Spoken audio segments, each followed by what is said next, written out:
Seja bem-vindo a este canal, a este vídeo. Eu sou o Gesiel e eu criei esse canal para poder falar um pouco sobre mim e dar a minha opinião sobre alguns determinados assuntos. Com certeza você entrou aqui nesse vídeo por causa do título dele e esse é o meu principal objetivo aqui com esse canal, através daquilo que eu já venci em Cristo, poder ajudar pessoas. E com relação à pornografia, fui vítima por muitos anos dessa doença. E sim, eu caracterizei a prática da pornografia na minha vida não somente como uma prática pecaminosa, mas como uma doença que me matava por dentro aos poucos. E eu vou contar um pouco para vocês a minha história de como que eu conheci a pornografia e como foi a minha libertação genuína dessa prática e dessa doença. Na verdade, eu fui curado dessa doença. Para vocês terem uma ideia, eu fui curado apenas lendo um versículo da Bíblia, que eu vou ler para vocês aqui. Eu tive o meu primeiro contato com a pornografia, pasmem, vocês que vão me ouvir, aos 7 anos de idade. Eu estava na primeira série na escola e eu conheci a pornografia aos 7 anos de idade na escola. E aquilo já foi um baque na minha cabeça, na minha mente de criança. E às vezes eu me emociono quando eu falo disso, não porque eu não estou curado, pelo contrário, estou curado, estou liberto, mas porque eu era uma criança apenas, né? E eu vejo que Satanás, né, que o diabo, ele é não só astuto, mas ele é muito covarde, né? E ele me viu como um alvo dele, e ele conseguiu introduzir na minha mente uma imagem que realmente destruiu aquela inocência de uma criança, né? E talvez eu esteja aqui contando a minha história e você também foi vítima do diabo dessa mesma forma, quando criança, né? E aquilo para mim foi, ao mesmo tempo que foi assustador, eu tentei ignorar, mas eu passei a ter sonhos com aquela imagem, eu passei a ter sonhos com aquilo que eu ouvi, porque eu não somente vi a imagem, mas eu ouvi dos meus colegas ali que também tinham a minha mesma idade e que também eram alvos do diabo, né? E talvez por um lar disfuncional, por um lar que os pais não se importavam muito, né?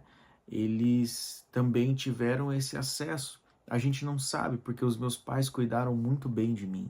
E eu tive o contato, tive o acesso, e por muitos anos, na verdade, os meus pais, eles ficaram sabendo disso depois que eu me tornei adulto, né?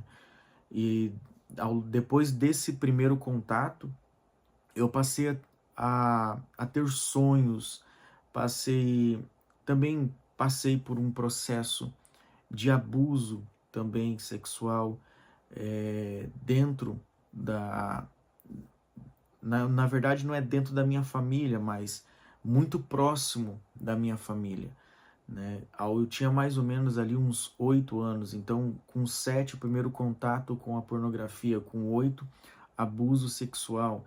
E esse abuso, graças a Deus, ele não parte, né, de um homem, não houve nenhum abuso agressivo fisicamente, mas houve um toque, e que esse toque também serviu para que a minha mente ela viesse ser degradada pelo diabo. E eu não sei se é essa palavra, mas eu passei a ver o mundo de uma forma diferente.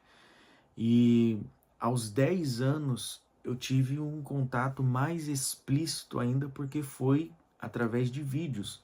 E para vocês terem uma ideia, o diabo, Satanás, ele arquitetou tudo, desde os meus 7 anos. Depois, aos 8, contato físico, a pessoa me tocando. Depois,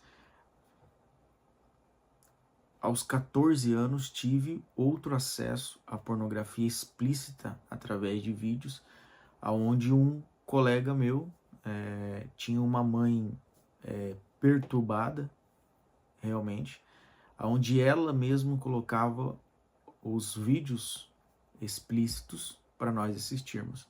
Então é uma mãe dando acesso ao filho e ao colega do filho a essa prática pecaminosa, que é uma doença. Então o meu contato com a pornografia, ela veio desde os 7 anos de idade, né? E passei por esse processo todo até os 14. Então, depois que eu, na verdade, não vou falar a gente, né? Vou falar eu, porque cada um tem a sua experiência, mas depois que eu tive esses contatos, fui abusado dessas duas formas, com por pessoas, eu passei a viver uma vida dependente da pornografia, né? E para mim, relacionamento era aquilo, casamento era aquilo, e precisava ser e ter aquilo. Então eu me tornei uma pessoa doente por dentro por causa da pornografia. E a gente sabe que quem é crente, quem é cristão, a pessoa sofre muito, porque uma hora ela está suportando ali ficar sem o uso da pornografia, mas daqui a pouco ela cai. E quando ela cai, a vida acaba para essa pessoa. A minha vida acabava toda vez que eu caía.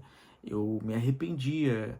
Graças a Deus eu me arrependia. Eu não me entreguei ao mundo, mas eu caía na prática desse pecado, e para mim o mundo acabava, e eu achava que não tinha jeito, eu achava que eu nunca ia conseguir ser liberto, eu nunca ia conseguir largar aquela prática. E uma coisa interessante que agora que eu tô lembrando é que o gatilho da pornografia na minha vida sempre era uma frustração. Então, todas as vezes que eu me frustrava, independente da área da minha vida, eu iria para a pornografia, porque aquilo ali me aliviava, aquilo ali era como se fosse um lugar que eu ia trocar o sentimento da frustração pelo prazer de ver a pornografia. Mas depois do uso da pornografia, você se sente um nada, você se sente um M, realmente eu não me sentia um homem, eu não me sentia verdadeiro, né? Me sentia fraco por não resistir essa prática. E assim, para mim falar aqui nesse vídeo assim de forma tão verdadeira e sincera é difícil ainda, porque para quem vive e viveu isso, sabe que muitas das vezes a gente não consegue explicar o porquê recaímos. Mas eu sei que um gatilho principal era a frustração. Todas as vezes que eu me frustrava, que eu me decepcionava, eu iria para a pornografia e trocava esse sentimento da frustração pelo prazer da pornografia.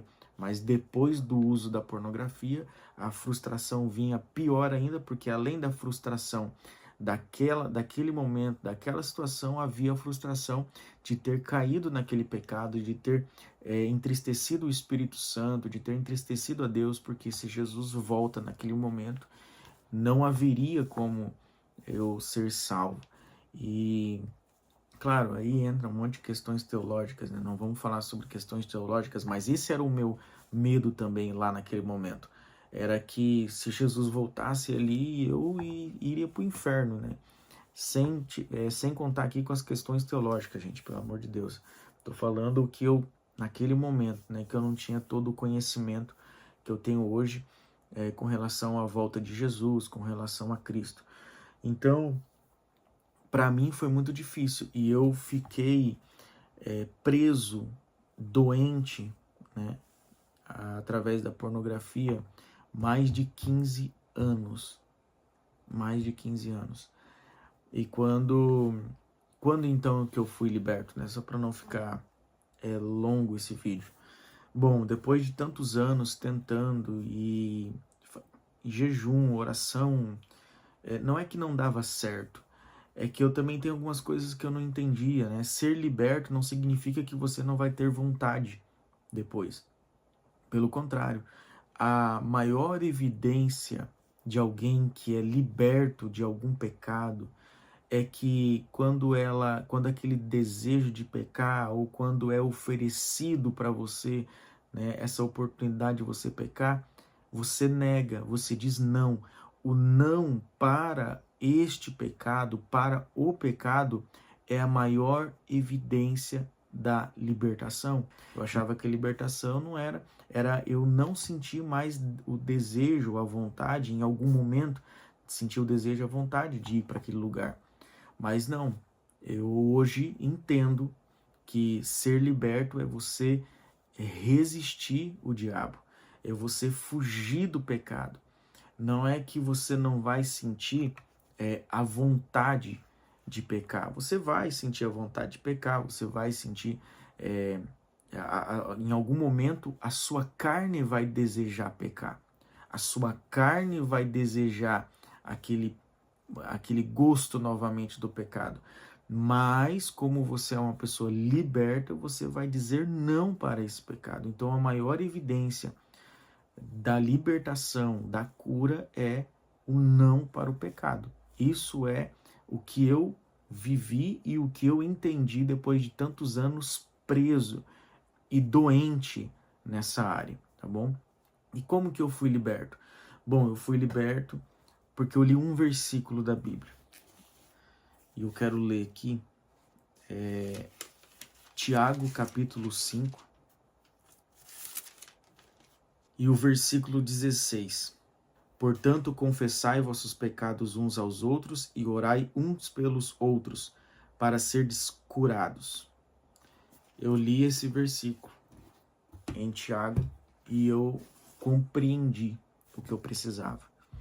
Porque Cristo, ele me perdoava todas as vezes que eu pedia perdão, todas as vezes que eu caía nessa prática, todas as vezes eu pedia perdão, eu chorava e Cristo me perdoava. Cristo, ele me lavava com o teu sangue, me deixava limpo novamente. Todas as vezes que eu ia para a cruz, aos pés de Cristo, ele me limpava novamente. O problema é que esse pecado, eu entendi que ela era uma doença e eu precisava ser curado dessa doença. Porque eu fui vítima do diabo aos 7 anos de idade e a minha mente, ela foi destruída pela pornografia. Os meus sentimentos foram destruídos pela pornografia. Eu tive dificuldade no meu casamento no início por causa da pornografia. E quando eu li Tiago 5,16, eu entendi que eu precisava confessar esse pecado para alguém. E eu nunca havia confessado para ninguém que eu tinha essa dificuldade e que eu precisava de ajuda. E quando eu me deparei com esse versículo, eu me deparei com 2 desafios. E esses 2 desafios eram vencer o meu orgulho, misturado com vergonha, porque desde os 19 anos eu prego a palavra do Senhor, e imagina você sendo um obreiro da casa do Senhor, confessando para uma outra pessoa que você comete esse pecado. Você não quer, mas você tem recaídas, e você peca nessa área. Então, eu me deparei com 2 desafios: vencer o meu orgulho e, segundo, encontrar uma pessoa que pudesse me ouvir sem me acusar, sem me julgar. Porque, infelizmente, a religião de muitos lugares, ela faz essa prática de confessar ser algo muito difícil, Porque tem lugares que, se você confessar o seu pecado, você não tem mais oportunidades para exercer a função daquilo que Deus te chamou para fazer. Então, eu não estou falando que a pessoa, em determinados assuntos e práticas pecaminosas, não precisa de um tempo, de um púlpito, de uma liderança. Sim, eu concordo plenamente que tem casos que a pessoa precisa de um tempo, precisa de um momento para ser curado. Agora, tem lugares que, se você confessar, você simplesmente é descartado, porque te veem como uma pessoa que não tem mais capacidade de exercer a função da qual Deus te chamou para fazer. Então, graças a Deus, quando eu encontrei esse versículo na Bíblia, eu estava num lugar onde justamente a confissão era pregada, a confissão era incentivada.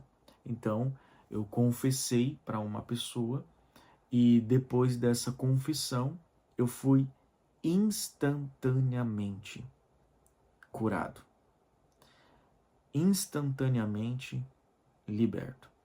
Então, eu não sei se você vai acreditar nisso ou não, mas foi o que eu vivi, porque eu entendi nessa palavra que Cristo me perdoava, mas eu precisava ser curado. E a cura, ela vem a partir da confissão. Foi isso que eu entendi. E a partir dessa confissão, minha vida mudou completamente. Meu nível de intimidade com Deus, ela aumentou de forma drástica. Porque, infelizmente, todas as vezes que eu caía nesse pecado, eu sentia o Espírito Santo se afastar e Deus se afastar, porque ele não suporta o pecado. É por isso que a gente precisa estar de forma contínua nos santificando todos os dias, porque Deus, o Espírito Santo de Deus, não suporta o pecado. E o que mais acabava comigo e me destruía por dentro era saber que eu havia entristecido mais uma vez o Espírito Santo. E depois que eu confessei, a minha vida mudou. Depois que eu confessei, eu fui curado. E aí que eu identifiquei, peraí, eu estou curado, estou liberto, mas teve momentos que a minha carne, ela desejava novamente. Ela queria novamente. Então, eu entendi que ser curado, que ser liberto não é mais sentir vontade. Na verdade, é você resistir o diabo. É você fugir do pecado. E quando você diz não para o pecado, você evidencia a sua libertação e a sua cura, tá bom? Eu espero que através dessa minha história você seja curado. De repente você conhece alguém que precisa ouvir estas palavras, então compartilhe para essa pessoa. Se você não é inscrito aqui no canal, se inscreva. Nós estamos começando agora aqui nesse canal. E teremos orações de manhã, orações de noite, para abençoar a sua vida. Um grande abraço e até a próxima.